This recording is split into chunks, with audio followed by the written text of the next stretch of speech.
In die 40er jare het NASA sjimpansees as proefkonyne die ruimte ingestuur om die moontlikheid van 'n menslike ruimtereis te ondersoek. Vandag is NASA se aandag weer eens op sjimpansees gerig, maar hierdie keer gebruik hulle satelliete om wêreldwye ontbossing na te spoor in 'n poging om sjimpansees te red. Jane Goodall se werk fokus hoofsaaklik op diere, maar nou, op die ouderdom van 82 het sy moderne tegnologie begin inspann in haar pogings om die planeet te red. Ontbossing en bosvleisstropery het gemaak dat 'n eens gesonde sjimpanseebevolking na minder as 'n half miljoen diere gekrimp het.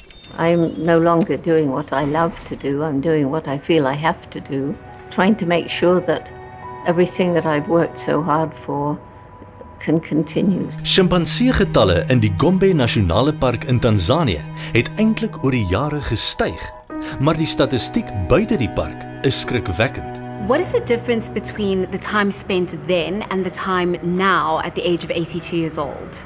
It became very clear to me when I flew over the tiny national park in the early 90s that what had been part of a huge forest belt stretching around from Tanzania through Uganda to the west coast.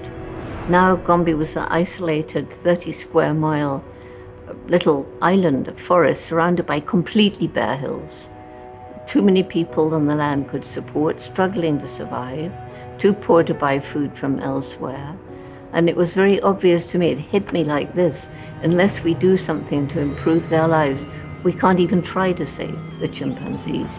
Die Jane Goodall Instituut het besef dat hulle 'n nuwe perspektief op waar die sjimpansee se habitat besig is om te krimp benodig. Dit het gemaak dat hulle hul oë hemelwaarts of eerder ruimtewaarts gekeer het. Hulle het NASA landsatellietbeelde gebruik om 'n ekstra hoë uitsig oor die omgewing te kry en sodat hulle 'n noukeurige bepaling van die omvang van die vernietiging kon maak. Op NASA se satellietbeelde van die Gombe Nasionale Park in 1972 kan 'n mens die woude duidelik sien.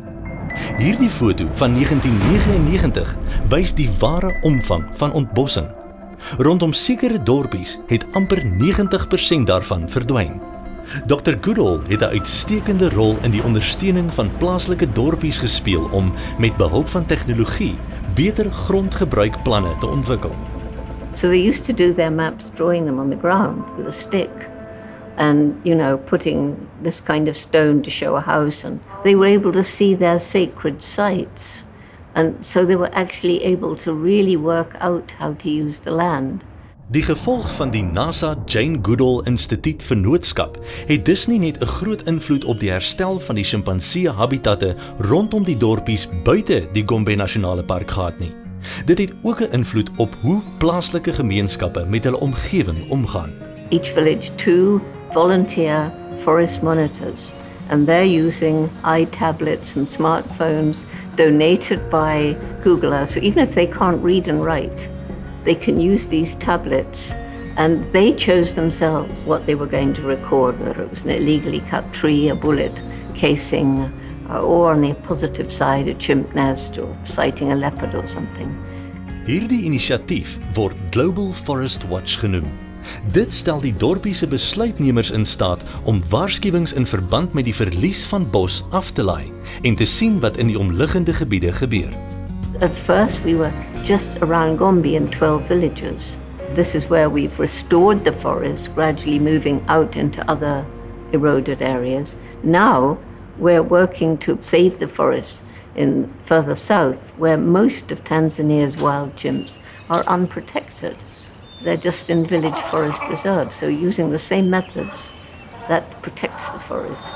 Dis net die regte stap om te verseker dat haar lewenstaak voortgesit word.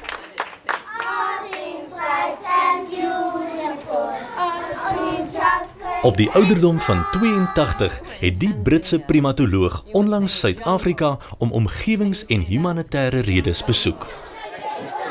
Wetenskaplike, omgewingskundige en aktivis.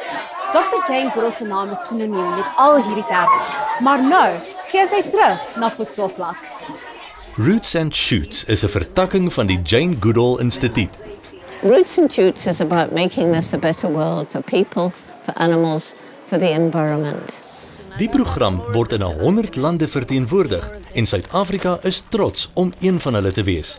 Dis 'n eenvoudige aanslag wat opvoedkundige inisiatiewe gebruik om gedrag teenoor mense, die omgewing en diere te verander. So fitela ha jwalo diphetho tse nang le tsona bana they are more conscious than before. Ha ba sa lahlela dipampiri all over.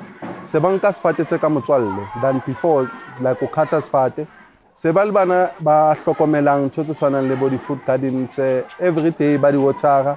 So konna ntho e bontsha hore ho nang diphetho than before, because they are more responsible than before. The most important message is that every single individual matters and has some role to play, even if they don't know what it is. And every single individual makes some kind of impact on the planet every single day. And we get to choose, those of us who are lucky enough, what kind of impact will we make today. Baie dekades gelede het Dr Jane Goodall in Tanzanië se oerwoud aangekom met die droom om sjimpansees te bestudeer.